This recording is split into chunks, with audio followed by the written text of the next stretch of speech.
Tambahan nilai ya atau afirmasi untuk penyandang disabilitas pelamar yang memiliki pada fase pelayanan yang dengan kriteria terpencil ya. Jadi untuk yang terpencil, pelamar yang berusia 35 tahun ke atas ini juga mendapatkan afirmasi ya. Dan bekerja paling singkat adalah 3 tahun secara terus-menerus.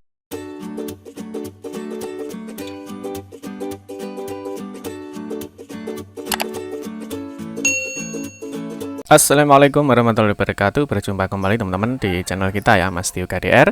Teman-teman, di kesempatan kali kita akan berbagi informasi kembali ya, masih di seputar P3K ya, untuk seleksi di tahun 2022 ini. Nah, baru saja teman-teman ini untuk Menpan RB ya, ini mengeluarkan aturan terbaru ya untuk P3K. Nah, ini tentunya kabar gembira untuk tenaga honorer yang memang dia sudah mengabdi lama ya di instansinya. Nah, di sini nanti ada beberapa afirmasi dan juga ada ada beberapa yang diprioritaskan ya untuk bisa mengikuti di seleksi P3K tahun 2022 ini. Nanti kita akan bahas teman-teman ya, ada aturan apa dari Menpan RB, dan tentunya teman-teman nanti juga bisa mengunduh filenya ya nanti di link yang kita sediakan. Baik rekan-rekan semua, kita ingatkan dulu ya, mungkin bagi kalian yang baru bergabung di channel ini atau mungkin baru pertama kali ya melihat channel ini, jangan lupa untuk klik tombol subscribe dan silahkan bunyikan lonceng notifikasinya biar Anda selalu mendapatkan informasi-informasi terbaru dari kita. Bagi kalian yang suka membaca berita, silahkan kunjungi saja ya di laman resmi kita, mastiokade.com. Di sini kita akan berbagi informasi ya, khususnya di seputar dunia pendidikan. Sebelumnya ya, bahwa untuk Menpan RB yaitu sudah menetapkan kebutuhan ASN ya tahun 2022, yang mana ASN ini adalah untuk P3K. Ya, karena untuk CPNS ini belum ada informasi nanti dibuka apa tidak, nanti kita akan berikan informasi berikutnya. Nah, ini teman-teman untuk kebutuhan ASN ya di tahun 2022 ini di pemerintah pusat ini dari jumlah usulan 208.758. Nah, ini ditetapkan sebanyak 94.057 ya, ini untuk pusat. Untuk daerah, nah, untuk daerah ini dibagi menjadi 3 ya, ada P3K guru, ada P3K kesehatan, dan juga ada P3K teknis ya, yang mana jumlah penetapannya ini untuk P3K guru ini sebanyak 319.618, dan untuk P3K kesehatan ini adalah 91.591. Nah, berikutnya di sini untuk P3K teknis ya, untuk teknis nah ini ada 27.600. Ini harusnya 27.626 ya. Nah, di sini teman-teman yang sebelumnya ya, jadi untuk Menpan RB itu sudah mengeluarkan aturan ya. Ini terkait dengan peraturan Menpan RB ya, ini nomor 20 tahun 2022, ini tentang pengadaan pegawai pemerintah perjanjian dengan perjanjian kerja lain untuk jabatan fungsional guru ya tahun 2022. Ini yang guru tentu kita tidak akan membahas teman-teman ya, karena untuk yang guru kita sudah membahas di video kita sebelumnya. Nah, terus teman-teman untuk yang terbaru, jadi untuk Menpan RB ini mengeluarkan aturan terbaru ya, ini masih baru teman-teman ya. Ini baru diluncurkan ya tanggal 20 Oktober ya. Baru diluncurkan tanggal 20 Oktober 2022. Nah, ini terkait dengan apa teman-teman? Nah, ini terkait dengan mekanisme ya. Mekanisme seleksi pegawai pemerintah dengan perjanjian kerja untuk jabatan tenaga kesehatan. Jadi untuk aturan Menpan RB ya terkait dengan 3 seleksi ya, nanti untuk P3K guru ini terkait dengan Menpan RB nomor 20. Nanti untuk tenaga kesehatan ini baru saja diterbitkan di nomor 968. Nah, nanti kita akan menunggu teman-teman yang terakhir ini untuk P3K di tenaga teknis. Nanti kalau sudah ada informasi kita sampaikan. Nah, berikutnya kita bahas teman-teman ini untuk mekanisme seleksi P3K ya. Ini untuk jabatan tenaga kesehatan.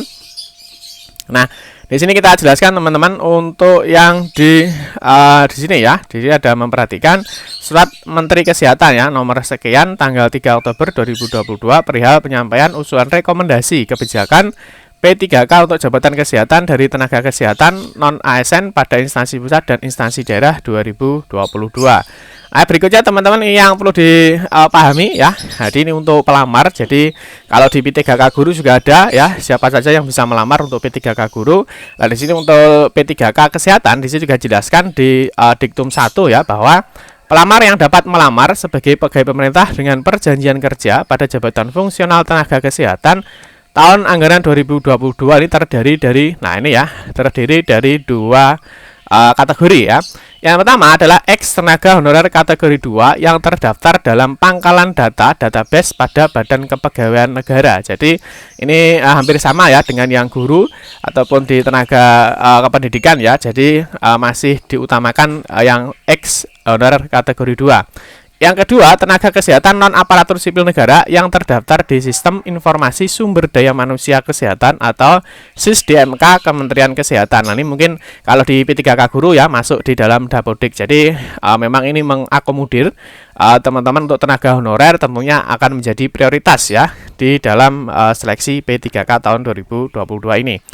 Terus yang kedua teman-teman, ini jenis jabatan fungsional tenaga kesehatan yang mensyaratkan surat tanda registrasi atau STR terlampir pada lampiran 1 yang merupakan bagian tidak terpisahkan dari keputusan menteri ini. Yang di poin 3, jenis jabatan fungsional tenaga kesehatan yang tidak mensyaratkan surat tanda registrasi atau STR terdiri dari administrator kesehatan dan juga entomolog kesehatan. Nah, ini teman-teman, ini yang kabar gembiranya ya. Jadi mungkin kita sebut afirmasi. Kalau di P3K Guru juga ada afirmasi. Mungkin ini untuk yang di poin 4. Jadi pelamar sebagaimana diktum ke-1 ini wajib memiliki pengalaman dengan ketentuan sebagai berikut. A. Bagi pelamar pada jenis jabatan fungsional sebagaimana diktum kedua wajib memiliki pengalaman dihitung dari masa kerja paling singkat 2 tahun untuk jenjang terampil dan pertama serta 3 tahun untuk jenjang muda dan 5 tahun untuk jenjang madya sesuai dengan jabatan yang dilamar. Jadi tentunya ini ada yang masa kerjanya ya, banyak itu tentunya lebih diutamakan teman-teman ya. B.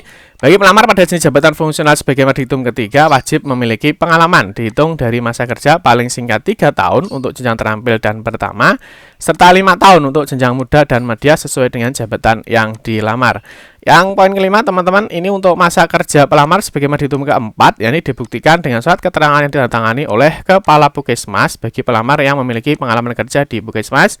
Kepala rumah sakit ya bagi pelamar yang memiliki pengalaman kerja di rumah sakit, pejabat pimpinan tinggi pertama ya bagi yang memiliki pengalaman kerja di unit kerja pejabat pimpinan tinggi pertama, dan D. pejabat administrator bagi pelamar yang memiliki pengalaman kerja di unit kerja pejabat administrator, atau D. kepala divisi yang membidangi sumber daya manusia bagi pelamar yang memiliki pengalaman kerja pada perusahaan swasta atau lembaga swadaya non pemerintahan atau yayasan.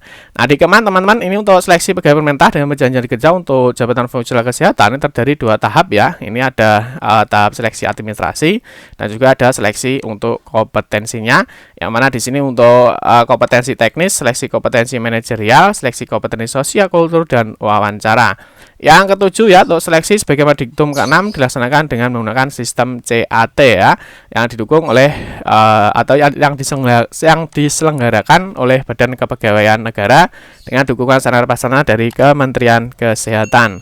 Ke-8 teman-teman, untuk jumlah soal keseluruhan seleksi kompetensi. Nah, ini pada huruf ke-6 ya.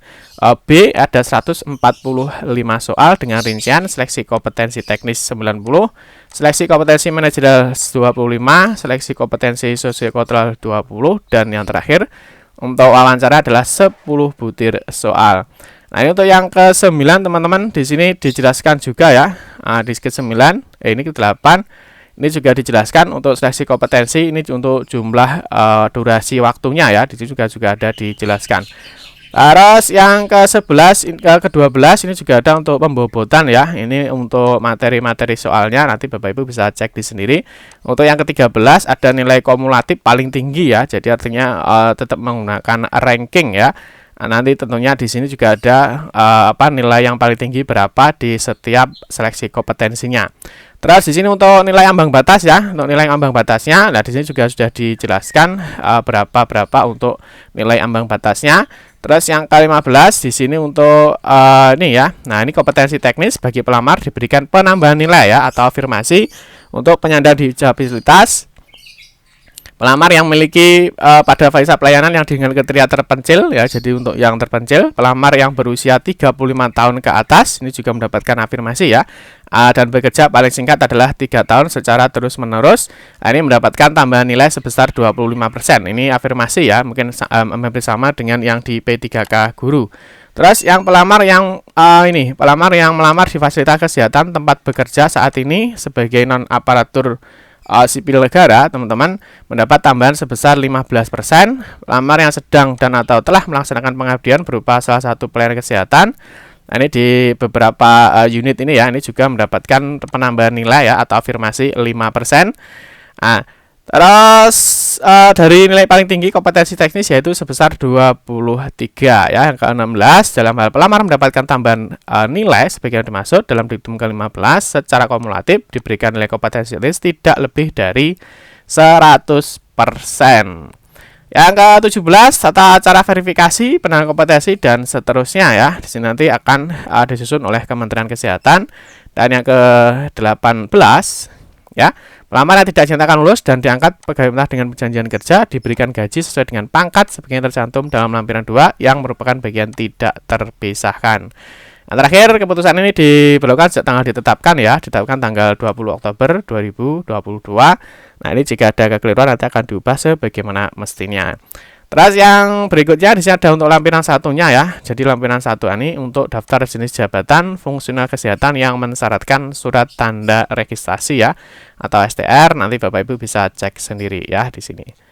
Nah, terus yang berikutnya di sini untuk lampiran 2-nya, di sini ada golongan gaji ya, pegawai pemerintah dengan perjanjian kerja. Nah, ini untuk jabatan P3K ya, misalkan dokter nanti masuk di golongan berapa ya. Di sini ada ahli pertama, ahli muda dan juga ahli madya. Di sini ada golongan 10, golongan 11 dan juga ada sampai dengan golongan 13 ya dan seterusnya teman-teman ya. Nah, untuk teman-teman nanti yang membutuhkan file ya silahkan download aja ya di laman resmi kita masdiukd.com. Di sini kita sudah menyiapkan terkait dengan keputusan Menpan RB nomor 968 tahun 2022 tentang pengadaan seleksi P3K untuk jabatan fungsional kesehatan tahun 2022. Oke teman-teman, cukup sekian saja informasi yang dapat kami sampaikan ya. Semoga bermanfaat. Mohon maaf jika ada salah-salah kata dalam memberikan informasi dan penjelasan. Kita berjumpa kembali di video-video berikutnya. Saya akhiri. Wassalamualaikum warahmatullahi wabarakatuh.